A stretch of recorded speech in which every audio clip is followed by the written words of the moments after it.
محبوب آپ فرما دیجئے حل یستوی الذین یعلمون والذین لا یعلمون. اللہ رب العزت نے اپنے پیارے محبوب کو مخاطب کر کے فرمایا قل یا ایھا الرسول لجمیع الناس. اے اللہ کے پیارے نبی، اللہ نے اپنے محبوب کو فرمایا آپ لوگوں تک یہ میرا پیغام پہنچا دیجئے، بتا دیجئے کہ اے لوگوں، علم والے اور بے علم آپس میں برابر نہیں ہو سکتے. Educated and uneducated are not similar and not equal. برابر نہیں ہو سکتے. یعنی علم کے ذریعے ہم اپنی جہالت کی تاریکیوں کو ہٹا کر کے ہم اپنے آپ کو مصطفیٰ جان رحمت کے صدقے ہدایت کے راستے پر چلتے ہیں اور اپنے ماننے والے کو، اپنے جاننے والے کو یہی تلقین کرتے ہیں کہ جب تک تم دنیا میں رہنا نبی کے نقش قدم پر چلنا، نبی کی تعلیم پر چلنا اور نبی یہ بات کی ذات مقدس پر جو کتاب اتری ہے اس کتاب کو پکڑ کر کے چلنا تو نہ کبھی گمراہ ہوگے نہ کبھی بھی بدمزہ. میں بتانا چاہوں گا یہی وہ قرآن ہے. اللہ رب العزت نے بے شمار انعامات سے نوازا، لیکن سب سے پہلے اللہ نے اپنی نعمتوں میں سے سب سے پہلے جس کا تذکرہ فرمایا وہ قرآن کی تعلیم ہے. اللہ نے قرآن مقدس میں ارشاد فرمایا الرحمن علم القرآن، کہ رحمان نے قرآن سکھایا. ایک میں نقطہ بیان کر دوں، یہ علامہ دو مفعولوں کے طرف متعدی ہے. اللہ نے قرآن میں اعلان فرمایا رحمان نے قرآن سکھایا، لیکن کس کو سکھایا؟ ایک مفعول کو اللہ نے ذکر کر دیا کہ قرآن سکھایا، لیکن ایک مفعول کو اللہ نے ذکر نہیں فرمایا. اس سے بھی عظمت مصطفیٰ کی شان اور ان کی عظمت کا یہاں پر بھی چرچا ہوتا ہے. معلوم یہ چلا کہ سکھانے والا رحمان ہے، سیکھنے والا باعث تخلیق کائنات ہے جس پر قرآن نازل ہوا ہے. اللہ نے قرآن کا تو ذکر فرما دیا لیکن صاحب قرآن کا ذکر نہ فرمایا. لیکن عدم ذکر کے باوجود یہ مفعول اتنا آیا ہے روزے روشن کے طرح، آفتاب کے طرح روشن اور منور ہے کہ ان کے ذکر کے باوجود بھی ہمارا ذہن مصطفیٰ جانت کے طرف جاتا ہے.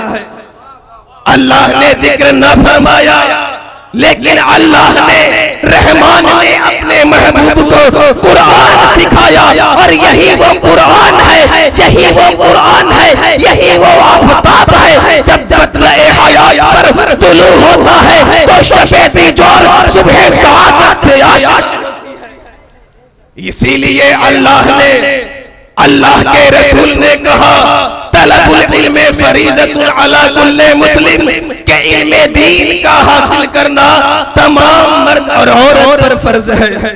میں بتانا چاہوں گا آج علم کی روشنی سے ہم دور ہوتے گئے تو ہم اللہ کی معصیت میں مبتلا ہو گئے. کیا کہنے؟ میں بتانا چاہوں گا اللہ کے نبی نے سب سے پہلے قرآن کی تعلیم کے طرف اپنی توجہ کو مرکوز کرنے کو کہا.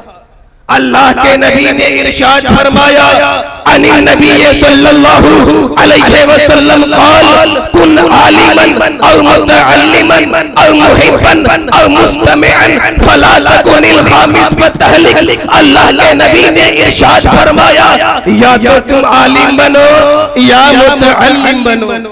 عالم بنو گے تو تمہارے لیے فرشتے بھی مغفرت کی دعا کریں گے اور روح زمین پر مچھلیاں اور جو چوٹیاں ہیں تمہارے حق میں دعا کرتی ہے، مغفرت کی دعا کرتی ہے. یہ کسی اور نے نہیں فرمایا، مدینے کے تاجدار نے ارشاد فرمایا عالم بنو یا متعلم بنو یا علماء کی بات سننے والا بنو. اتنا بھی نہ ہو سکے تو کم سے کم تم علماء سے محبت ضرور کرنا.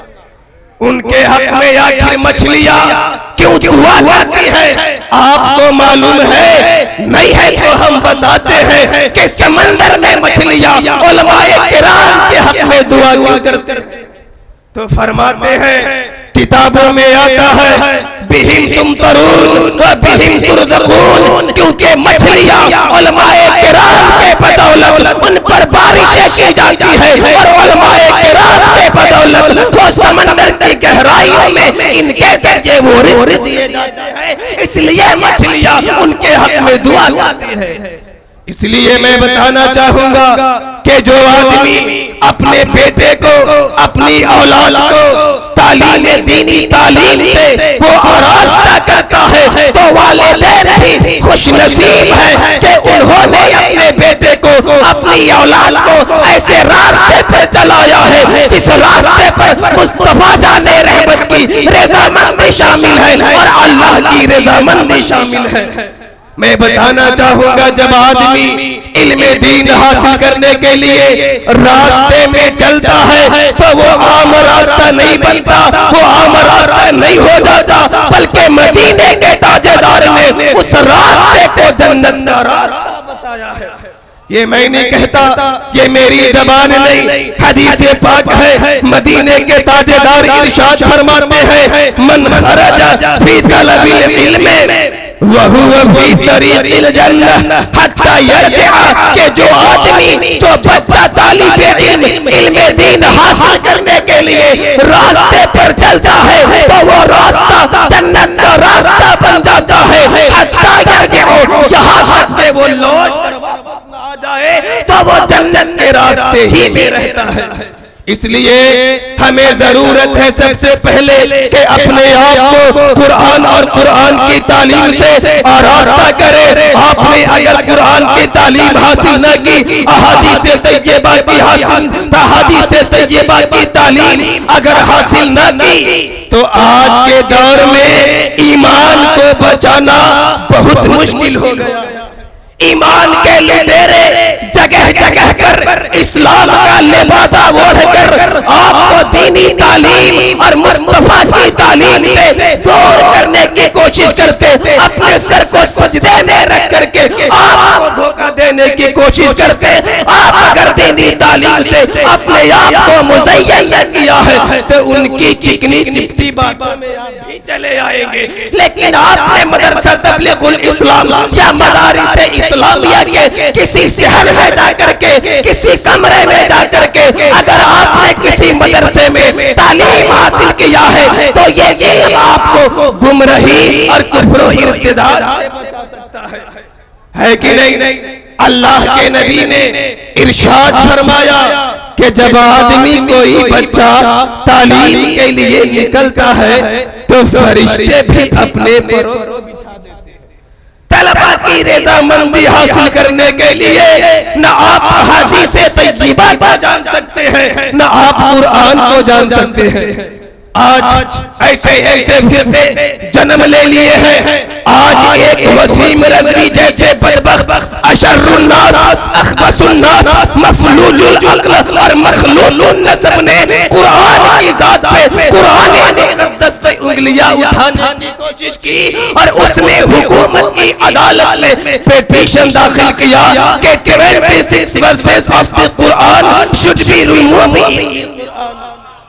قرآن سے 26 آیتیں بدل دیے جائے. اس ناپاک شخص نے جس طرح ناپاک منصوبہ بنایا ہے، یہ ناپاک منصوبہ آج سے نہیں 1400 سال پہلے سے لے کر کے آج تک مسلسل کوشش جاری ہے. لیکن یہ قرآن کا اعجاز ہے کہ کل جیسے قرآن موجود تھا آج بھی قرآن موجود ہے. قول خدا، قول محمد، فرمان نہ بدلا جائے گا. بدلے گا زمانہ لاکھ مگر قرآن. اس لیے قرآن کی تعلیم حاصل کرے. اپنے آپ کو زیور علم سے سنوارنے کی کوشش کریں تو آپ اپنے علم کے بدولت یہاں بھی محفوظ رہ سکتے ہیں اور آخرت میں بھی محفوظ رہ سکتے ہیں. اور آپ ایسی تعلیم حاصل نہ کریں جو آپ کو دین سے الگ کر دے, تعلیم مصطفیٰ سے الگ کر دے, اسلاف کرام کے طریقے سے آپ کو دور کر دے. آپ ایسے علم سے اللہ کی پناہ طلب کریے. یہ تعلیم کسی اور نے نہیں, مصطفیٰ جان رحمت نے تعلیم دی. تعوذوا من علم لا ينفع, کہ تم ایسی تعلیم حاصل نہ کرو جو تمہیں فائدہ نہ پہنچا سکے. اس لیے کبھی بھی آپ ایسی تعلیم حاصل کریے جو آپ کے عملی زندگی کو بھی سدھار دے, آپ کے ظاہر کو بھی سدھار دے اور آپ کے باطن کو بھی سدھار دے. انہی جملوں کے ساتھ میں اپنی گفتگو کو ختم کرنا چاہوں گا. وما علینا الا البلاغ, استغفر اللہ ربی من کل ذنب واتوب الیہ. السلام علیکم ورحمۃ اللہ وبرکاتہ.